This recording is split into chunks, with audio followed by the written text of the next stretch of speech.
Армысыздар, қалдарыңыз қалай? Осы аптада автокөлікке қатысты қандай жаңалықтар болды?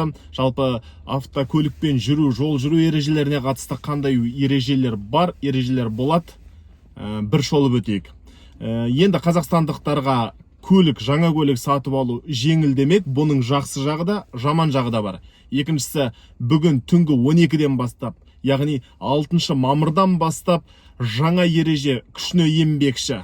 Бұл ережені сақтамасаңыз 6 айға жүргізуші куәлігінен айырылуыңыз мүмкін. Енді ретімен асықпай түсіндіріп берейін. Алғашқысы несие. Жаңа айтқандай, қазақстандықтардың автокөлік сатып алу мүмкіндігі артады. Бұл қалай? Қазір ашық үкімет порталына бұл жаңашылдықтың ұсынысы енгізілді, талқылану үстінде. Ол былай: сіз автокөлік сатып алам десеңіз, сіздің басқа несиелеріңіз мынау одобрение беретін кезде есепке алынбайды. Мысалы, сіздің айлығыңыз 400 мың дегенді үлкен қылып айтайық. Бірақ сіз қазірдің өзінде 50%, яғни 200 мың теңгесін ай сайын несиеге төлеп отырсыз. Қаржылай алғаныңыз бар, басқасы бөліп төлеулері бар. 200 мың теңгені төлеп отырсыз деп мысалға айтсақ, дегенмен автокөлік алар кезде жаңағы 200 мың теңге несиеңіз есепке алынбайды. Сіздің кірісіңіз ғана есептеледі. Бұның 400 мың теңге ай сайын кірісі бар екен, несие беруге бола ма, болмай ма, сол ғана есептеледі. Бұл жалпы халықаралық тәжірибеде бар екен. Дегенмен бұның жоғарыда айтқанымдай жақсы жағы да, жаман жағы да бар. Жақсы жағы бұл: бірінші, автоөндірушілерге, автокөлікті сататындарға бұл әрине тиімді. Халық көптеп несие алады, көліктері көбірек өтеді. Ал бұл несие алудың жаман жағы да бар әрине. Ол қарапайым халыққа. Онсыз да несиеге белшесінен батып отырған қазақтар тіпті одан әрі қарызға кіріп кетуі әбден ықтимал. Қазақстанда өзі проблемалық несиелердің көп, онсыз да көп екен айтылып жүр. Бұл проблемалық несиелерді тіпті көбейтіп жіберуі да мүмкін. Егер де несие алатын адам, бұл екі түрлі жағдайда қарапайым адамға да тиімді. Егер де несие алатын адам бұл көлікті күнделікті өзінің жүріп тұру үшін, қызық үшін алатын болса, ол әрине несиеге алынған көлік тиімсіз. Оның үстіне оның жайда несиесі көп болса, басқа несиелер, басқа кредиттері көп болса, оның үстіне тағы да көлік сатып алса, ол шынымен де белшесінен батып кетеді несиеге. Бұл қарапайым адамдар үшін өте тиімсіз. Қай жағынан тиімді? Егер де ол адам мысалы бұл көлікті алып таксопаркқа немесе басқа біреуге арендаға берем десе, немесе ол адамның кәсібі бар, оған міндетті түрде кәсібіне, жаңағы кәсіпорнына көлік керек. Оны сатып алғанда енді кәсіпкер иесі өзі сатып алады ғой. Осындай жағдайда егер де ол сол адамға, алған адамға ай сайынғы несиесінен, төленетін несиесінен көп пайда әкелетіндей жағдай болса, ол әрине тиімді. Екінші жағдайда кей адамдар бар бізде, көп адам бар. Негізгі жұмысы бар, одан алатын айлығы бар. Одан бөлек қосымша жұмыс көп істейтін адамдар қазір өте көп бізде. Егер де қосымша табысы көп болса, бұл тағы да тиімді. Мысалы, оның жаңа жоғарыда айтқандай алып отырған ай сайынғы айлығы несиесіне, басқа несиелеріне кетіп жатыр. Одан бөлек оның одан да басқа табыстары бар дейік. Бірақ ол ресми емес. Оның төлейтін жағдайы, мүмкіндігі толығымен жетіп жатыр деп айтатын болсақ, ресми болмағандықтан оны банктер және басқа да органдар көре алмайтын жағдайлар бізде бар әрине. Ондай көп. Ондай адамдарға аса қатты ауыртпашылық тигізбейді деп айта аламын. Сонда жаңағы бұны көлікті күнделікті өзінің жүріп тұру үшін, немесе басқа біреуге мен міне салоннан көлік алдым деп мақтану үшін емес, табыс әкелетін жағдайда алса, бұл әрине тиімді.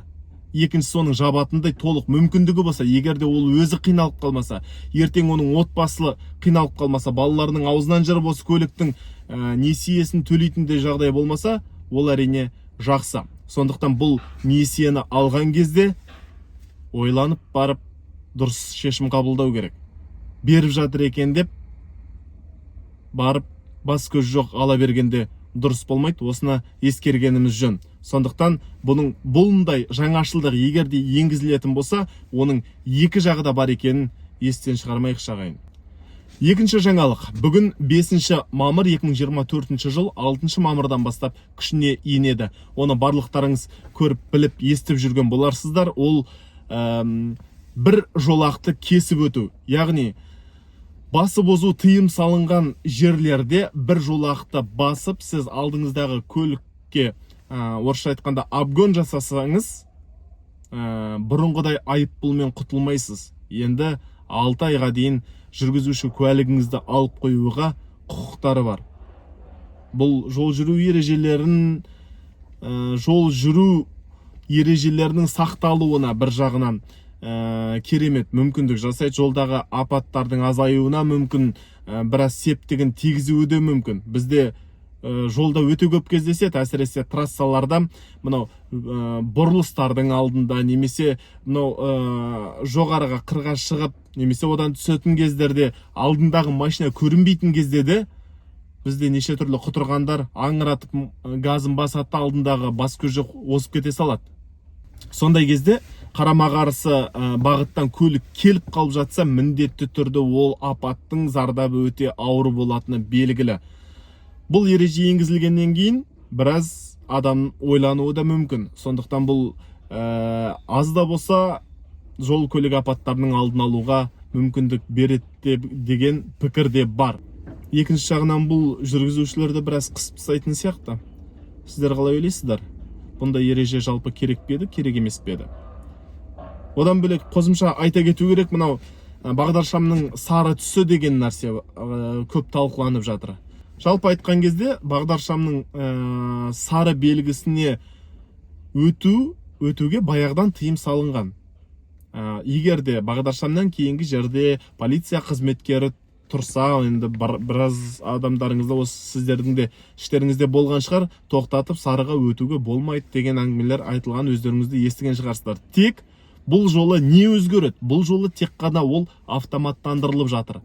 Сергек камералары енді сары түске өткен жағдайда бірден фиксация жасайды да, сізге айыппұл автоматты түрде жазылады. Бар жаңашылдық осында. Бұнда нақтылап айтып өтуіміз керек, бұл барлық бағдаршамда жоқ. Мысалға, жолда әртүрлі жағдай болады. Сіз қатты келе жатсыз, көктайғақ болуы мүмкін, тоқтап үлгермейтіндей жағдай болуы мүмкін. Тіпті де сіздің артыңызда 40 тонналық КамАЗ келе жатқанда, бірден бағдаршам жанып қалатын болса, сізге тоқтау өте қауіпті. Артыңыздан езіп жаншып таптап өтуі мүмкін. Оны да бақылаған жөн. Сондықтан бұл барлық жағдайда жұмыс істегені де дұрыс емес. Және де Ішкі істер министрлігінің айтуы бойынша дәл қазіргі уақытта ол цифрлық секундтар жүріп тұрады ғой бағдаршамның түбінде. Сондай бар жерлерде ғана іске қосылып жатқан көрінеді. Жасыл маргайттап, одан бірден сары жанатын бағдаршамдарға бұндай жүйе орнатылып жатқан жоқ екен.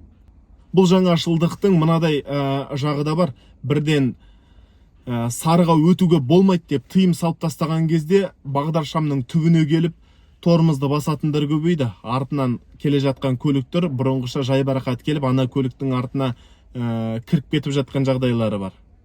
Бұл керісінше әзірге жол апатын азайтып жатқан жоқ. Әзірге халқымыз үйренгенше біраз қиындықтар туындатып жатқанында белгілі болып отыр.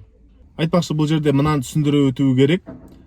Бұл айыппұл жазылады, егер де бағдаршамның сары түсі жанып тұрған кезде сіз стоп сызығынан, яғни стоп линиядан сол кезде басып өтсеңіз, айыппұл жазылады. Немесе солға бұрылатын жағдайлары болады ғой.